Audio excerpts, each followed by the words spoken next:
చిత్రోదయ స్వాగతం మిత్రులారా. ఈరోజు వాయిదాలోనండి భార్యాభర్తలు ఇలా ఫ్యామిలీ కేసెస్ ఆల్రెడీ ఫైల్ చేసుకున్న తర్వాత ఏ ఎవిడెన్స్ సబ్మిట్ చేయొచ్చు, అంటే డిజిటల్ ఎవిడెన్స్ ఏమేమి సబ్మిట్ చేయొచ్చు, అవి సబ్మిట్ చేస్తే మనం ఏమేమి ప్రూవ్ చేసే అవకాశం ఉంది, ఈ ఎవిడెన్స్ని ఎలా ప్రూవ్ చేయాలి, ఎలా సబ్మిట్ చేయాలి, స్టెప్ బై స్టెప్ ప్రాసెస్ చూద్దామండి. టిపికల్లీ డిజిటల్ ఎవిడెన్స్ అంటే కామన్గా యాక్సెప్ట్ చేసే ఏమేమి ఉంటాయండి? మీ WhatsApp chats, Telegram chats, Facebook, Instagram messages, emails, call recordings, video recordings, photos or screen recordings, bank payment screenshots, లేకపోతే ఎస్ఎంఎస్లు, bank statements, credit card statements, postpaid mobile bills, CCTV footage, హోటల్లో stay చేసిన bills, purchase bills, online shopping bills, ఇలా రకరకాలు ఉంటాయి. ఒకటి అని మనం చెప్పలేము, కేస్ బై కేస్ చాలా రకాలు ఎవిడెన్స్లు ఉంటాయి కదా. మనం సాధారణంగా వీటిని డిజిటల్ ఎవిడెన్స్ అని అంటూ ఉంటామండి. కాకపోతే కోర్టు భాషగా వచ్చేసరికి ఎవిడెన్స్ లాంగ్వేజ్ వచ్చేసరికి any evidence that is stored or transmitted in electronic form, వీటిని ఎలక్ట్రానిక్ రికార్డ్స్ అంటారు. సో ఎక్కడైనా నేను పొరపాటున డిజిటల్ అన్న పదం వాడితే మీరు కంగారు పడద్దు, దాదాపు రెండింటిని నేను ఒకటే రెఫర్ చేస్తున్నట్టు. చాలామందికి డౌట్స్ ఉంటాయండి, నా దగ్గర ఎవిడెన్స్ ఉంది, నా కేసులో తీసుకుంటారా లేదా. అలాంటి అనుమానాలన్నీ పక్కన పెట్టండి. మీ దగ్గర ఉన్న ఎవిడెన్స్ని ముందు ప్రిపేర్ చేసి పెట్టుకోండి. అది ఎప్పుడు ఎలా సబ్మిట్ చేయాలి అన్న విషయం మీ అడ్వకేట్ మీద వదిలిపెట్టండి, వాళ్ళకి తెలుస్తుంది ఎలా చేయాలి అని చెప్పి. ఎవిడెన్స్ విషయంలో అండి ఇలాగే చేయాలి అనడం కంటే అది ఎప్పుడు కూడా కేస్ బై కేస్ బేసిస్లో మారిపోతూ ఉంటుంది. కాబట్టి మీరు కంగారు పడద్దు. అదీ కాక మీ దగ్గర ఇలా ఎవిడెన్స్ ప్రిపేర్ చేసి పెట్టుకుంటే అండి సెటిల్మెంట్ అప్పుడు చాలా బాగా మీకు మాట్లాడడానికి, మీకు పాజిటివ్స్ గెయిన్ చేయడానికి చాలా హెల్ప్ అవుతుంది.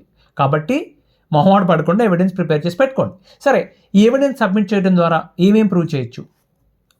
అవతల వాళ్ళు మిమ్మల్ని మానసికంగా వేధిస్తున్నారు, మాటలతో హింసిస్తున్నారని ప్రూవ్ చేసే అవకాశం ఉంటుంది. అదనపు కట్నం కానీ, లేకపోతే మనీ మ్యాటర్స్, డబ్బులు అడుగుతున్నారు అని అడగడం అని ప్రూవ్ చేయొచ్చు. లేదా ఫాల్స్ కేసులు ఫైల్ చేసి బ్లాక్మెయిల్ చేస్తున్నారు, డబ్బులు డిమాండ్ చేస్తున్నారు అని ప్రూవ్ చేయొచ్చు. ఎవరితో అన్నా ఫోన్ చేసి భయపెడుతున్నారని చెప్పి, లేకపోతే అడల్టరీ విషయాలు, లేకపోతే మీ ఫ్యామిలీ లైఫ్లో జరిగిన కొన్ని సంఘటనల గురించి వాళ్ళు అబద్ధం చెప్తున్నారు. రకరకాలండి. ఓకే, వాళ్ళు మీ మీద వేసిన కేసులను బట్టి, దాంట్లో రాసిన విషయాలను బట్టి. ఓకే, ఎవిడెన్స్ని కన్సిడర్ చేసే ముందు ఏమేం ఫ్యాక్టర్స్ చూస్తారు మనం ఆల్రెడీ మాట్లాడుకున్నాం. ఫస్ట్ ఫ్యాక్టర్ ఏంటి? అది ఒరిజినల్లా కాదా. రెండోది ఏంటి? దాని రెలవెన్స్ ఏంటి? అంటే ఆ ఎవిడెన్స్ మీ పిటిషన్లో మీరు చెప్పిన ఏదైనా పాయింట్ని సమర్థిస్తూ ఉండాలి, లేదా అవతల వారు మీ మీద వేసిన అలిగేషన్ తప్పు అని నిరూపిస్తూ ఉండాలి. ఈ రెండింటిలో దేనికో దానికి ఎవిడెన్స్ ఉపయోగపడాలి, అంతే కదా. టిపికల్లీ దేనికో దానికి ఉపయోగపడాలి కదా ఎవిడెన్స్ అనేది. అలాగే మూడో పాయింట్ ఏంటి? కాంటెక్స్ట్ ఏంటి, అంటే ఏ సందర్భంలో ఆ ఫోటో కానీ, ఆడియో కానీ, వీడియో కానీ రికార్డ్ చేశారు అని చెప్పి, అది కూడా చాలా ముఖ్యం అండి. మీరు ఆ ఎవిడెన్స్ సబ్మిట్ చేసిన విధానం, ఎలా సబ్మిట్ చేశారు, ఏ సందర్భంలో సబ్మిట్ చేశారు, ఆ సబ్మిట్ చేసిన ప్రాసెస్ ఏంటి, అది కూడా ముఖ్యం. ఇప్పుడు ఎప్పుడెప్పుడు సబ్మిట్ చేయొచ్చు? ముందుగా అండి ఏదైనా కేసు, ఓకే, ఏ కేసు అయినా సరే, కేసు వేసిన వాళ్ళు ఫైల్ చేసేటప్పుడు వాళ్ళ దగ్గర ఉన్న ఎవిడెన్స్ అటాచ్ చేస్తారు. అలాగే కేసు నడుస్తూ ఉండగా కొత్త ఎవిడెన్స్ దొరికినా, లేక ఏదైనా కొత్త సంఘటన జరిగినా దానికి సంబంధించి ఎవిడెన్స్ అనేది మీ దగ్గర ఉన్నట్టయితే కనుక ఆ ఎవిడెన్స్ ఎంత ముఖ్యమో చెబుతూ ఒక పిటిషన్ పెడితే అవతల వాళ్ళకి దాన్ని అబ్జెక్ట్ చేయొచ్చు, అవతల వాళ్ళు వేరే కౌంటర్ ఏమని చెప్పొచ్చు, మధ్యలో విచారణ జరపచ్చు, దాని మీద మళ్ళీ సపరేట్ జడ్జిమెంట్ ఇవ్వచ్చు. కానీ అలా చేసేది లేనిది judge will take the decision based on all the arguments. ఇంకొక సందర్భంలో కూడా ఎవిడెన్స్ సబ్మిట్ చేయొచ్చండి. ఎలాగో తెలుసా? క్రాస్ ఎగ్జామినేషన్ టైంలో మీరు ఏదైనా ఒక మెసేజ్ చూపించి ఇది మీ ఇద్దరి మధ్యన జరిగిన సంభాషణే కదా అని చెప్పి అవతల వాళ్ళని అడిగారు అనుకోండి, వాళ్ళు ఒప్పుకున్నారు అనుకోండి, తిరగలేదు, ఇక దాన్ని మార్చేస్తారు కోర్టులో. అది తర్వాత వేరే కేసులో కూడా వాడుకోవచ్చు మీరు. ఇక్కడ మార్క్ అయిన దాన్ని పట్టుకు సర్టిఫైడ్ కాపీ తీసుకొని వేరే కేసులో కూడా వాడుకోవచ్చు మీరు. ఇప్పుడు ఇది స్టెప్ బై స్టెప్ ఎలా ప్రిపేర్ చేయాలో చూద్దామండి. డిజిటల్ ఎవిడెన్స్ గురించి మాట్లాడుకుంటున్నాం కదా మనం. ఫస్ట్ స్టెప్ 1 ఏంటి? దాన్ని చక్కగా జాగ్రత్తగా కలెక్ట్ చేసి పెట్టుకోండి ఒరిజినల్ ఎవిడెన్స్ని. అంటే టేక్ స్క్రీన్ షాట్స్. మీరు స్క్రీన్ షాట్స్ తీసుకోండి, లైక్ వాట్సాప్ కానీ, ఇన్స్టాగ్రామ్ కానీ, ఫేస్బుక్ కానీ. మీరు స్పెసిఫిక్గా ఏదైతే మీరు ఎవిడెన్స్ అని అనుకుంటున్నారో దాని వరకు స్క్రీన్ షాట్ తీసుకోండి. కానీ ఎట్టి పరిస్థితుల్లోని మీ చాట్ హిస్టరీని డిలీట్ చేయడం కానీ, మధ్యలో కొన్ని మెసేజ్ని డిలీట్ చేయడం కానీ, ఒకవేళ కొన్ని ఇబ్బందికరమైన మెసేజ్లు ఉన్నా అది డిలీట్ చేయడానికి వీల్లేదు. డిలీట్ చేస్తే దాని వ్యాలిడిటీ పోతుంది, రైట్? అంటే సందర్భాన్ని బట్టి ఉంటుంది. వాళ్ళు డిఫెన్స్ చేసుకోవచ్చు, లేదండి నేను వేరేదన్నా ఆయన మధ్యలో డిలీట్ చేశాడు, లేకపోతే ఆమె డిలీట్ చేసిందని చెప్పొచ్చు. సో మీ హిస్టరీని డిలీట్ చేయొద్దు, మీకు కావాల్సిన స్క్రీన్ షాట్ తీసుకోండి. అలాగే మీ దగ్గర ఉన్న ఎవిడెన్స్ని బ్యాకప్ తీసుకోండి. అంటే కట్ పేస్ట్లు చేయటం, లేదా దాన్ని అక్కడ నుంచి కంప్లీట్గా మూవ్ చేయటం, ఇలాంటి పని చేయొద్దు. ఇప్పుడు ఫర్ ఎగ్జాంపుల్ మీ ఫోన్లో ఉందనుకోండి, మీది ఏదో ఆడియో రికార్డ్ ఉంది, ఫొటోస్ ఉన్నాయి, ఏదో ఉందనుకోండి, గూగుల్ డ్రైవ్కో, వన్ డ్రైవ్కో, లేకపోతే యాపిల్ ఐక్లౌడ్కో, దేనికో దానికి డ్రైవ్కి దీనికి మీరు సింక్ చేసుకోవచ్చు కదా, సింపుల్గా అప్లోడ్ చేసుకోవచ్చు కదా, మీరు ఏది వాడుతుంటే దానికి. కావాలంటే ఆ క్లౌడ్ డ్రైవ్ నుంచి డౌన్లోడ్ చేసుకుని దాన్ని ఒక యూఎస్బీలోనో లేకపోతే ఎక్స్టర్నల్ హార్డ్ డిస్క్లోనో పెట్టుకోవచ్చు. ఇవన్నీ కూడా చెప్పాలండి అంటే చెప్పాలండి, ఒక క్లారిటీ కోసం. ఏమీ తెలియకుండా అంటే టెన్షన్లో ఉంటారు, ఆల్రెడీ రకరకాల కంగారు పడి ఏదంటే అది చేస్తూ ఉంటారు, అందుకు చెప్తున్నా. ఇంకొక ముఖ్యమైన విషయం, ఎట్టి పరిస్థితుల్లోని చాలామంది చేసే పని అండి, రికార్డ్ అయిన స్టోర్ అయిన తర్వాత దాన్ని రీనేమ్ చేయకండి. ఇప్పుడు రికార్డ్ అయిన తర్వాత ఫైల్స్ ఏమైంది అనుకోండి, డివైస్ని బట్టి, దాంట్లో ఉన్న ఆపరేటింగ్ సిస్టమ్ని బట్టి స్పెసిఫిక్ నేమింగ్ ఫార్మేట్లో స్టోర్ అవుతుంది. For example VID_, date, time including మిల్లీ సెకండ్స్తో స్టోర్ అవుతుంది అది. ఆ ఫార్మేట్ని అట్లాగే ఉంచండి. చాలామంది ఆ ఫైల్ని రీనేమ్ చేస్తూ ఉంటారు. ఇప్పుడు ఒకసారి స్టోర్ అయిన తర్వాత, ఇప్పుడు నీ దగ్గర స్టోర్ చేసేటప్పుడే అడిగే అవకాశం ఉందనుకోండి, give a name to this file అని, that's a different story. Already ఉన్న ఫైల్ని మాడిఫై చేయొద్దని చెప్తున్నా. ఇప్పుడు ఆ ఫైల్ నేమ్ నువ్వు పట్టుకొచ్చి మా ఆయన _కట్నం_ దొరికాడు నా బిడ్డ .mp3 అని పెట్టావు అనుకో. అలాగే ఈయనేదో ఫైల్ స్టోర్ చేసి రాక్షసి _ డబ్బులు అడిగిన ఆడియో దొరికింది .mp4 అని పెట్టి ఇలాంటి దిక్కుమాల పని చేయకండి. ఆ ఫైల్ ఎలా ఉంటే అలానే ఉంచండి. దాన్ని అప్లోడ్ చేసినా, డౌన్లోడ్ చేసినా ఎలా అయితే రికార్డ్ అయిందో అలా ఉంచడం తప్ప దాని పేరు మార్చడం అది ఎట్టి పరిస్థితిలో చేయొద్దండి. అలాగే కొంతమంది తెలివితేటలు ఎక్కువైపోయి నాయిస్ రిడక్షన్ కోసం అని, లేకపోతే ఇమేజ్ క్వాలిటీ ఇంప్రూవ్ చేయడానికి ఏదో చేస్తూ ఉంటారు. ఏ రకంగా అయినా సరే, ఏ కారణం చేత అయినను ఎడిట్ చేశారు అంటే అది ఒరిజినల్ కానట్టే లెక్క. మీకు ఇరుకుని పడిపోతారు, చాలా కష్టపడాలి ప్రూవ్ చేయడానికి. తర్వాత రేపు నిజంగా అది ఫోరెన్సిక్ వరకు వెళ్ళే పరిస్థితి వస్తే అండి, వాళ్ళు ముందుగా చూసేది అదే, అది ఒరిజినల్ ఫైల్లా లేకపోతే ఎక్కడైనా కట్స్ కానీ ఎడిట్స్ కానీ ఉన్నాయని చెప్పి. చిన్న పదం కట్ అయింది, లేకపోతే ఎక్కడో మధ్యలో 2 ఎడిట్స్ ఉన్నాయి, 2 సార్లు కట్ అయింది, లేకపోతే రీనేమ్ అయింది, ఏదైనా చెప్తే రీనేమ్ చేస్తే ఆల్రెడీ కంగారు పడకండి, వాళ్ళు ఐడెంటిఫై చేస్తారు. Okay, just file name rename చేశారంటే కానీ అది మాత్రం ఎందుకు, అది నేను చెప్పేది. అదేదో పెద్ద ఎవిడెన్స్ కోల్పోతారని చెప్పట్లా, బట్ కేర్ఫుల్గా ఉంటారని చెప్తున్నాను. డిఫెన్స్లో వాళ్ళు ఆట ఆడేస్తారు. ఓకే, చిన్న పాయింట్ దొరికితే చాలు. సింపుల్ అండి, ఒరిజినల్ ఫైల్ కానీ దాని ఫార్మేట్ కానీ ఆల్టర్ చేయొద్దు, దానికి బ్యాకప్ తీసుకోండి. ఉన్నదాన్ని ఉన్నట్టుంచి అది కదపకుండా బ్యాకప్ తీసుకోండి. అలాగే ఒరిజినల్ ఫైల్ని ఎట్టి పరిస్థితుల్లోనూ డిలీట్ చేయొద్దు. ఓకేనా, ఇది స్టెప్ నెంబర్ 1. స్టెప్ నెంబర్ 2 ఏంటి, మీరు ఆల్రెడీ ఒక ఎవిడెన్స్ని కలెక్ట్ చేసి పెట్టుకున్నారు, ఇది ఉంది నా దగ్గర అని చెప్పి. దాన్ని ఇప్పుడు కోర్టులో సబ్మిట్ చేయడానికి రెడీ చేయాలంటే ముస్తాబు చేయాలన్నమాట, సింపుల్ భాషలో చెప్పుకోవాలంటే. ఫస్ట్ ఏంటంటే లిస్ట్ ఆఫ్ ఎవిడెన్సెస్ ప్రిపేర్ చేసుకోండి. మీ దగ్గర ఉన్న ఎవిడెన్సెస్, ఓకే, దాని తాలూకా లిస్ట్ నీట్గా ప్రిపేర్ చేసుకోండి. ఇవి ఉన్నాయి మన దగ్గర, ఆడియో అయితే ఆడియో, ఫొటోస్, ఈమెయిల్స్, ఏది ఉంటే అది. తర్వాత దాన్ని మ్యాప్ చేసుకోండి. దేనికి మ్యాప్ చేయాలి, ఇంతకుముందు మనం అనుకున్నాం కదా, ఎవిడెన్స్ ఎలా ప్రిపేర్ చేయాలని ఆల్రెడీ మనం మాట్లాడుకుందాం. మీ మీద వేసిన ఒక్కొక్క అలిగేషన్కి దానికి మీరు కౌంటర్ వేస్తూ ఉన్నా, లేక క్రాస్ ఎగ్జామినేషన్కి ప్రిపేర్ అవుతూ ఉన్నా కూడా అండి, మేజర్ ఎలిగేషన్స్ తప్పు అని ప్రూవ్ చేయడానికి మీ దగ్గర ఉన్న డిజిటల్ ఎవిడెన్స్ కానీ, లేక ఎలక్ట్రానిక్ రికార్డ్స్ కానీ ఏది ఉంటే అది. స్పెసిఫిక్ అలిగేషన్స్కి, ఫర్ ఎగ్జాంపుల్ ఈయన నన్ను కట్నం అడుగుతున్నాడు, లేకపోతే ఇబ్బంది పెడుతున్నాడు అని చెప్పి ఆవిడ మాట్లాడింది, లేకపోతే ఈయన ఏం చెప్తున్నాడు, నన్ను బ్లాక్మెయిల్ చేస్తున్నారు వాళ్ళు, లేకపోతే నా తప్పేం లేదు, తనే వెళ్ళిపోయింది, తనకి కలిసి ఉండటం ఇష్టం లేదు, ఆ మాటలు తను వాట్సాప్లో చెప్పింది, రైట్, దాని తాలూకా ఎవిడెన్స్ దీనికి అటాచ్ చేయండి, మ్యాప్ చేయండి. ఎట్లా చేస్తారండి, పాయింట్ నేను చెప్పాను కదా, ఒక ఎక్సెల్ షీట్ రాసుకోండి, లేకపోతే వర్డ్ డాక్యుమెంట్ తీసుకోండి, పాయింట్ రాయండి, దానికి ఉన్న పక్కన ఎవిడెన్స్ మ్యాప్ చేయండి.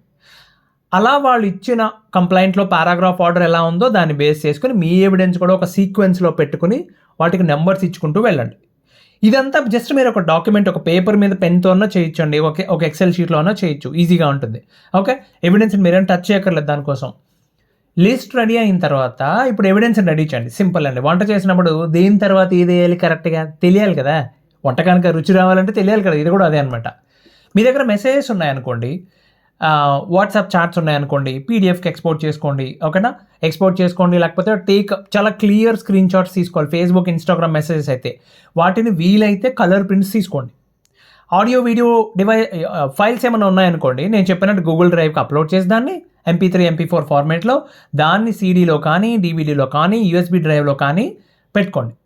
అలాగే దాన్ని కోర్టులో ప్లే చేయడానికి మీకు అవసరం అనుకుంటే కోర్టులో ప్లే చేయడానికి ఒక డివైస్ ఉండాలి మీ దగ్గర, ఆ ఫోన్, ఆ ల్యాప్టాప్, ఇది ఒకటి. ఓకేనా, ఒకవేళ ఫొటోస్ అయితే అండి, హై క్వాలిటీ ఇమేజెస్, అంటే high quality in the sense మళ్ళీ దాన్ని మాడిఫై చేయమని నేను చెప్పట్లా. ఇప్పుడు చాలామంది ఏం చేస్తూ ఉంటారంటే వాట్సాప్లో ఫార్వర్డ్ చేసుకుందాం ఒకరికి నుంచి ఒకరికి, ఎవిడెన్స్ ఫార్వర్డ్ చేసిన దాన్ని వాడొద్దండి. ఒకవేళ మీరు ఒక చోట నుంచి ఇంకొక చోటుకి ఫార్వర్డ్ చేయాల్సి వస్తే హై క్వాలిటీ హెచ్డి క్వాలిటీ అనే ఆప్షన్ ఉంటుంది, దాంతో ఫార్వర్డ్ చేయాలి.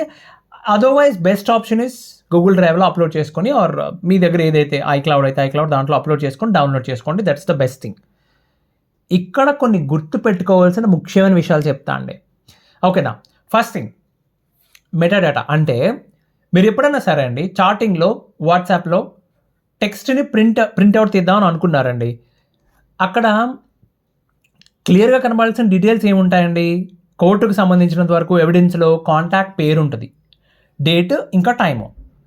వాట్సాప్లో మీకు టైం ఓకే, టైం కనిపిస్తుంది, కానీ డేట్ ఎక్కడ కనిపిస్తుంది? ప్రతి మెసేజ్కి ముందు డేట్ కనిపిస్తుందా? కనిపించదు. రోజులో ఆ డేలో మొదటి మెసేజ్ ఏదైతే ఉందో దాని ముందే డేట్ వస్తుంది. సో అలా కాదనుకున్నప్పుడు మీరు ఒక పని చేయండి. మీ దగ్గర డెస్క్టాప్ అంటే మీ ల్యాప్టాప్ పర్సనల్ పీసీ ఉంటుంది కదా, దాంట్లో వాట్సాప్ డెస్క్టాప్ వర్షన్ ఇన్స్టాల్ చేసుకోండి. దాంట్లో మీ మెసేజ్లో టైం ఉన్న చోట మౌస్ పాయింటర్ పెడితే అండి డేట్ కనిపిస్తుంది అక్కడ క్లియర్గా. అప్పుడు స్క్రీన్ షాట్ తీసుకోండి. అరే బాబు ఇదంతా కుదరట్లేదురా బాబు, నా దగ్గర ఇదేం లేదు అనుకున్నప్పుడు మీరు మొత్తాన్ని పీడిఎఫ్కి ఎక్స్పోర్ట్ చేసి ఏ డే అయితే చెప్తున్నారో ఆ డే వరకు ఉన్న మెసేజ్లన్నీ సపరేట్ చేసి ఒక పీడిఎఫ్లో పెట్టి దాన్ని ప్రింట్అవుట్ ఇవ్వండి. తప్పదు మరి. సో సింపుల్ అండి, లాజిక్ ఏం లేదు. మెసేజ్ ఎందుకు పెడతారు మీరు? ప్రూవ్ చేయడానికి. పలానా టైంలో మాట్లాడుకున్నాం. అది ఏం మాట్లాడుకున్నారు? మీ మీద వేసిన ఏదో అలిగేషన్కి సంబంధించి ఇన్ఫర్మేషన్ అయి ఉండొచ్చు కదా, మాట్లాడుకున్నాం అని చెప్తున్నారు కదా మీరు. డే టు టైం చాలా ఇంపార్టెంట్ కదా, మరి ఎట్లా ప్రూవ్ చేస్తారు మీరు? ఏ డేట్ అని చెప్పి అది ప్రూవ్ చేయాలి. అలాగే డే టు టైంతో పాటు నెక్స్ట్ ఇంపార్టెంట్ విషయం కాంటాక్ట్ నేమ్. కాంటాక్ట్ నేమ్ వచ్చేసరికి సాధారణంగా ఇవి భార్యాభర్తల మధ్య జరిగే చాటింగ్స్ కదా, పేరు ఎలా ఉంటుందో తెలుసా? ఎలా పెడతారు అనుకున్నారు? బుజ్జి, బంగారం, వైఫై, హోమ్ మినిస్టర్, హబ్బీ, శ్రీవారు, మై బీబీ, మై బాయ్, రాక్షసి, చిట్టు పిచ్చుగా 2.0, మ్యాంగో మంగా, జాంపండ్ జానకి, పూర్ణంబోరి, బెల్లం జిలేబీ, దొంగ మొగుడు. ఏం పేర్లు అండి ఇవి? ఇలాంటి పేర్లతో స్క్రీన్ షాట్లు తీయకూడదు. ఇప్పుడు నేను సరదాగా చెప్పట్లేదండి, చాలా దగ్గర చూశాను నేను ఎవిడెన్స్లో. పండు 2.0. ఏంది ఇది పండు 2.0? 1.0 ఎవరు మీకు? ఇప్పుడు చిట్టు పిచ్చికి ఏంది? దొంగ మొగుడు ఏంటి? ఎవరు వీళ్ళందరూ? పి శ్రీనివాసు, కే వర్షిణి. సింపుల్ పేరు కదా.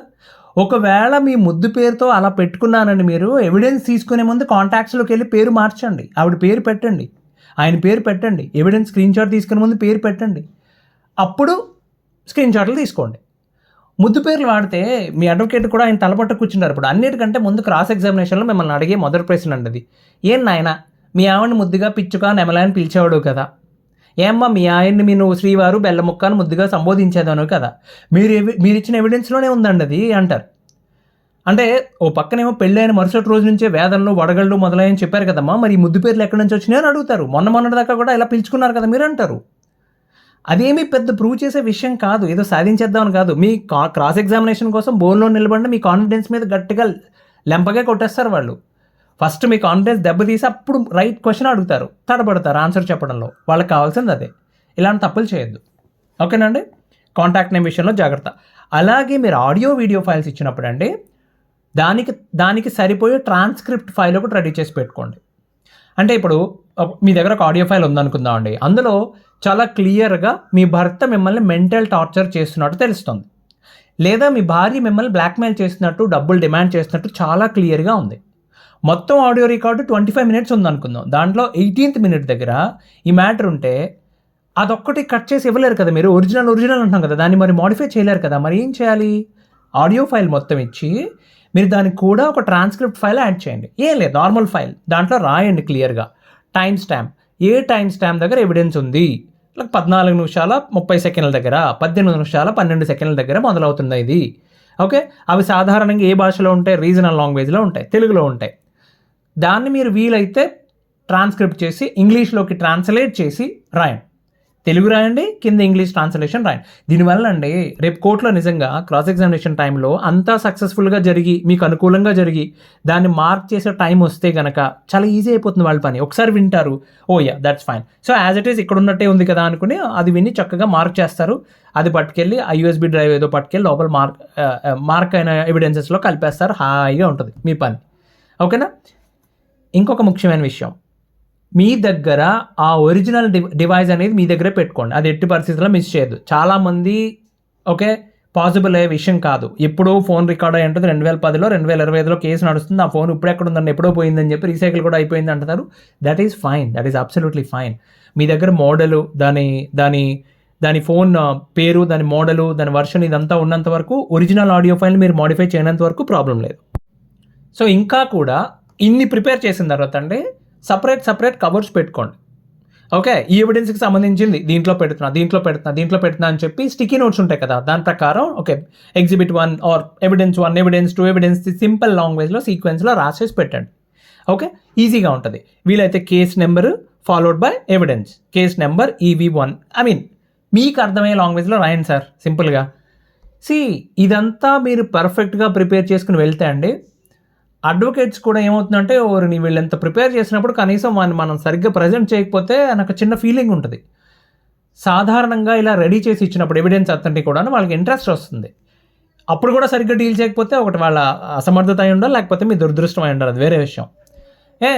ముఖ్యమైన విషయాల్లో ఇంకొక విషయం అండి, ఎట్టి పరిస్థితుల్లోని ఫ్యాబ్రికేటెడ్ ఎవిడెన్స్ కానీ, ట్యాంపర్డ్ కానీ, ఆల్టర్డ్ కానీ ఎవిడెన్స్ సబ్మిట్ చేయొద్దండి. ఎందుకంటే అండి మీరు కనీసం ఊహించలేరు ఎట్లా ఉంటుందో. ఫోరెన్సిక్ వాళ్ళు జస్ట్ లైక్ దాట్ చిటికేసినంత ఈజీగా చెప్పేస్తారు. వాళ్ళు ఎన్ని అనాలిసిస్ చేస్తారు తెలుసా. మెటాడాటా అనాలిసిస్ అని ఉంటుంది, డిజిటల్ సిగ్నేచర్ హ్యాష్ వెరిఫికేషన్ ఉంటుంది, డివైస్ కోరిలేషన్ ఉంటుంది. ఓకే, ఆ డివైస్లో రికార్డ్ చేస్తే ఇలాగే ఉంటుందా అని చెప్పి, ఇక వేవ్ ఫామ్ అనాలిసిస్ అని, frame by frame video analysis అని, హ్యాష్ వాల్యూ కంపారిజన్ అని చెప్పి, వాయిస్ ఐడెంటిఫికేషన్ అని, signal to noise ratio analysis అని చెప్పి. ఇప్పుడు ఉదాహరణకి మీరు సామ్సంగ్ S25లో రికార్డ్ చేశారు అనుకుందామండి. మీరు ఆ డీటెయిల్స్ ఇచ్చినప్పుడు ఫారెన్సిక్ వెళ్ళింది అనుకోండి, జస్ట్ వెరిఫికేషన్కి అనుకుందాం. ఆ కంపెనీ మొబైల్స్లో మీరు చెప్పిన ఆండ్రాయిడ్ వెర్షన్లో ఆ మోడల్లో కెమెరా రిజల్యూషన్ ఎంత ఉంటుంది, అలాగే స్టోర్ చేసే ఫైల్ క్యారెక్టరిస్టిక్స్ ఎలా ఉంటాయి, వెరీ హై లెవెల్ చెక్స్. వాళ్ళ దగ్గర మొత్తం ఇన్ఫర్మేషన్ ఉంటుంది కదా, జస్ట్ లైక్ దట్ అలా చెప్పేస్తారంతే వాళ్ళు. ఓకే, ఎట్టి పరిస్థితుల్లోనే అబద్ధం చెప్పడం కానీ, ఫ్యాబ్రికేటెడ్ ఎవిడెన్స్ వేయడం కానీ, ఎడిట్ చేసినవి కానీ, తప్పుడు ఎవిడెన్స్ పెట్టడం కానీ, ఎందుకంటే ఒరిజినల్ కేసు కంటే పెద్దదైపోయి కూర్చుంటుంది, ఇరుకుని పడిపోతారు మీరు. ఇది విషయం. సో ఇంత ప్రిపేర్ చేసిన తర్వాత మీరు సెక్షన్ 65B సర్టిఫికెట్ అని ఒకటి ఉంటుంది. ఓకేనా, అంటే ఇది ఏం చెప్తుందండి, అది చాలా ఇంపార్టెంట్ స్టెప్. ఇది ఏం చెప్తుంది, ఇది మీరిచ్చే ఎవిడెన్స్ యొక్క ఆథెంటిసిటీ, ఓకే అది అథెంటిక్గా కాదా, ఒరిజినల్లా కాదా అని చెప్పి మీరే ఒప్పుకున్నట్టు కోర్టు ముందనమాట. అంటే ఎవరైతే ఇస్తున్నారో వాళ్ళు. ఇప్పుడు కొన్నింట్లో స్పెసిఫిక్ సపరేట్ డివైజెస్ ఉంటాయి, రైట్. ఇప్పుడు ACP వాళ్ళది వాడుతుంటారు, సపరేట్ డివైజెస్ ఉంటాయి, IT టెక్నీషియన్స్ ఉంటారు, వాళ్ళు ఇవ్వాలి ఆ సర్టిఫికెట్. టిపికల్లీ మీరు ఫోన్ రికార్డింగ్ మీరే చేశారు కాబట్టి, అది మీ ఫోనే కాబట్టి ఇలాంటి సర్టిఫికెట్ మీరే ఇష్యూ చేయాల్సి ఉంటుంది. అది మీ అడ్వకేట్ చూసుకుంటారండి. ఓకే, కానీ మీరు ప్రిపేర్డ్గా ఉండండి. ఈ ఇన్ఫర్మేషన్ రెడీ చేసుకోండి. మీరు ఆ సర్టిఫికెట్ ఎలా ప్రిపేర్ చేయాలి, దాని టెంప్లెట్ ఏంటి, ఫార్మేట్ ఏంటి, అది అసలు. సో ఓకే, ఏమేమి ఇన్ఫర్మేషన్ ఇవ్వాల్సి వస్తుంది, ఏ డివైస్ వాడారు, ఐఫోన్ వాడారా, సామ్సంగ్ ఫోన్ వాడారా, మీ PC వాడారా, లేకపోతే ఏదైనా స్పై కెమెరా ఏదైనా వాడారా, దాని మోడల్ నెంబర్ ఏంటి, దాని సీరియల్ నెంబర్ ఏంటి, ఇదంతా ఇన్ఫర్మేషన్ క్యాప్చర్ చేసుకోండి, రాయండి ఎక్కడన్నా. Source of the data, for example WhatsApp chat exported to PDF, ఎప్పుడు క్రియేట్ అయింది, ఎప్పుడు రికార్డ్ అయింది, ఎప్పుడు టైం స్టాంప్ ఇన్ఫర్మేషన్ ఏంటి, ఎవరు రెస్పాన్సిబుల్ పర్సన్, ఎవరు చేశారు ఈ పని, ఓకే ఇది యాక్యురేటా కాదా, అన్ఆల్టర్డ్ కాపీ, ఆ ఇన్ఫర్మేషన్తో వాళ్ళు ప్రిపేర్ చేస్తారని మీరు ప్రిపేర్ చేసి పెట్టుకోండి. అది సర్టిఫికేట్. ఇప్పుడు ఈ సర్టిఫికేట్ కావాలి, ఎప్పుడు అవసరం లేదనేది మీ అడ్వకేట్ చూసుకుంటారు. అంటే ఎవిడెన్స్ ఏ టైంలో సబ్మిట్ చేస్తున్నారు, అవతల వాళ్ళని ఎలా కన్విన్స్ చేస్తున్నారు అన్న దాన్ని బట్టి డిసైడ్ అవుతుందండి. ఇంత కష్టపడాలా, పోనీ ఇంత నిజంగా కష్టపడినా కూడా ఎవిడెన్స్ నిజానికి హెల్ప్ అవుతుందా నాకు, రేపు అవతల వాళ్ళు దీన్ని కాదంటే, ఇది అబద్ధం అంటే, కోర్టు ఫారెన్సిక్ ఎక్స్పర్ట్ అడ్వైస్ కావాలని అడిగితే, కొన్నిసార్లు సబ్మిట్ చేసిన ఎవిడెన్స్ సపోర్టివ్ ఎవిడెన్స్గా పనికొస్తాయి. ఏదైనా కానివ్వండి, ముందు మీరైతే ఏ తప్పు చేయలేదని నిరూపించుకోవాలి కదా, దానికి రెడీ అవ్వండి. చాలా కేసెస్లో అండి అక్కడ కూర్చున్న జడ్జి స్థానంలో కూర్చున్న వాళ్ళ డెసిషన్ ఫైనల్ అండి. లేకపోతే ఆవిడ ఆ ఎవిడెన్స్ ఈ కేసుకి చాలా ముఖ్యం అని, అది ఒరిజినల్ ఎవిడెన్సే అని చెప్పి మీరు పెట్టిన ఒక సర్టిఫికేట్ ఆధారంగా వాళ్ళు నమ్మి మార్క్ చేయదలుచుకుంటే ఎవరూ ఆపలేరు. కాబట్టి మీ ప్రిపరేషన్లో మీరు రెడీగా ఉండండి. ఇంకో మంచి విషయంతో మళ్ళీ వాయిదాలు కలుద్దామండి. అంతవరకు సెలవు, ధన్యవాదాలు.